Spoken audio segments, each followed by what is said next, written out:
নমস্কার। রান্না ভালোবাসি চ্যানেলে সবাইকে স্বাগত জানাই। আজকে আমি রান্না করব কুমড়ো দিয়ে মাছের মুড়োর ঘন্ট। এটা আমি পুরোপুরি সাবেকি পদ্ধতিতে রান্না করব। খুব কম মশলায় হালকা রান্না, যেটা মা ঠাকুমারা আগেকার দিনে করতো। তাদের কাছ থেকেই শেখা আমার একটা গ্রাম্য পদ্ধতিতে রান্না। এটার জন্য আমি এই যে একটু মাছের মুড়ো নিয়ে নিয়েছি। এটা আমি নুন হলুদ মেখে রেখেছি। এখন আমি কড়াই বসিয়ে দিয়েছি। কড়াইতে তেল দেব। আমি তেলটা আর একটু দেব। তেলটা গরম হওয়া পর্যন্ত আমি অপেক্ষা করব। তারপর মাছের মুড়োগুলো এর মধ্যে দিয়ে আমি ভাজবো। মাছের মুড়ো ভাজার সময় গ্যাসের ফ্লেমটা মিডিয়াম রাখতে হবে। মাছ দিয়ে দিলাম। আস্তে আস্তে মাছের মুড়োগুলো পুরোপুরি লাল করে ভাজবো। আর ভাজার সময় মাছের মুড়ো ছোট ছোট টুকরো করে ভেঙে নেব। এই যে আমার মাছের মুড়ো ভাজা হয়ে গেছে, খুব সুন্দর লাল করে ভাজা হয়ে গেছে। এই যে আমি ছোট ছোট করে ভেঙে নিলাম। তারপর এখন আমি ওটা একটা ঝাড়ির সাহায্যে তুলে নেব।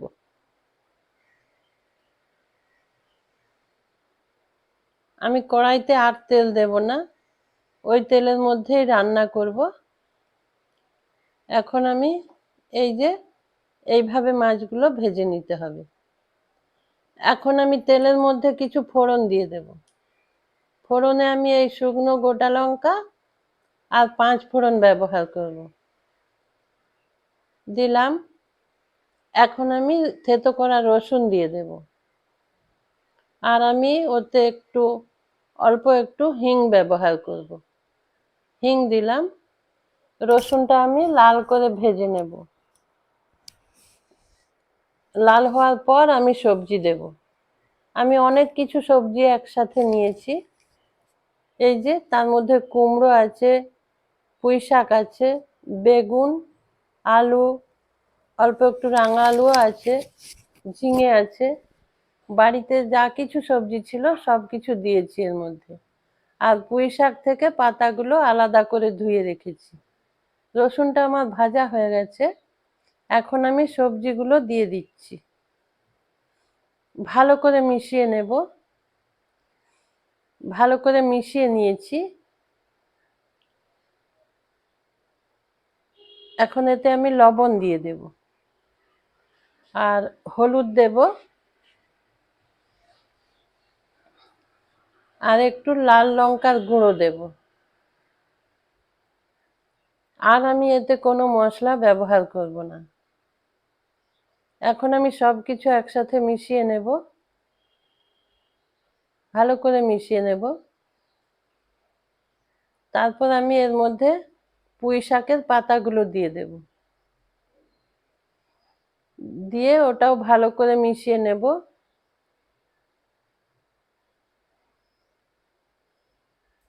এই সবজিটা রান্না করতে করতে অনেকটাই কমে যাবে। এখন আমি 10 মিনিটের জন্য ঢাকা দিয়ে দেব।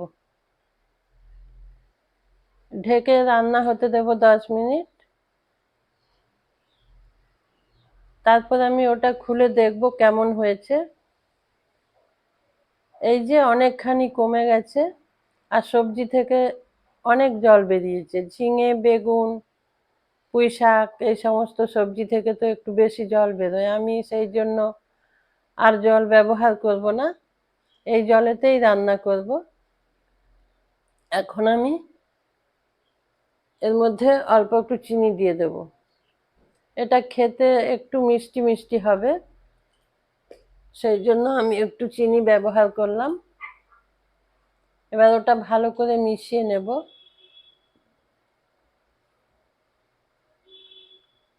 এটা একটু বেশি নাড়াচাড়া করার দরকার পড়ে। এখন আমি আবার একবার ঢেকে দেব 10 মিনিটের জন্য।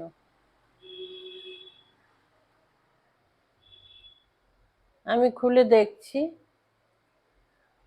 অনেক জল বেরিয়েছে, আর ঢাকা দেব না।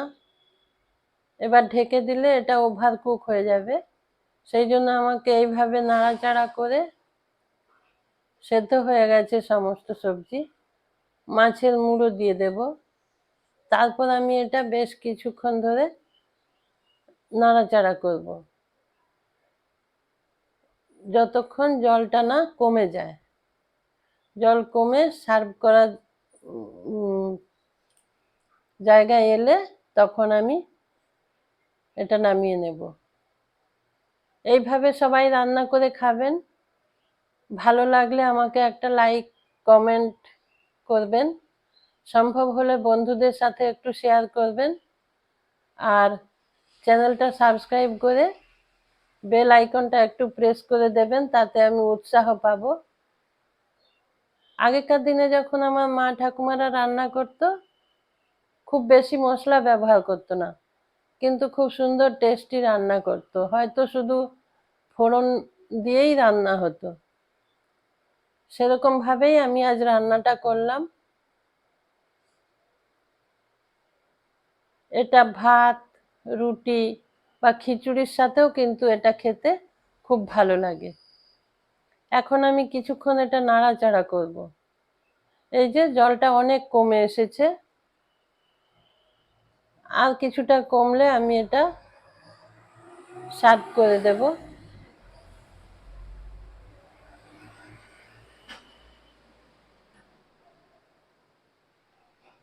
রান্নাটা প্রায় হয়ে এসেছে, আমি আর খুব বেশি জলটা শুকোতে দেব না।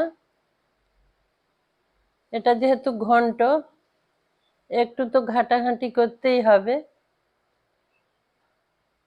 আমার হয়ে গেছে রান্নাটা। বন্ধুরা, সবাইকে ধন্যবাদ,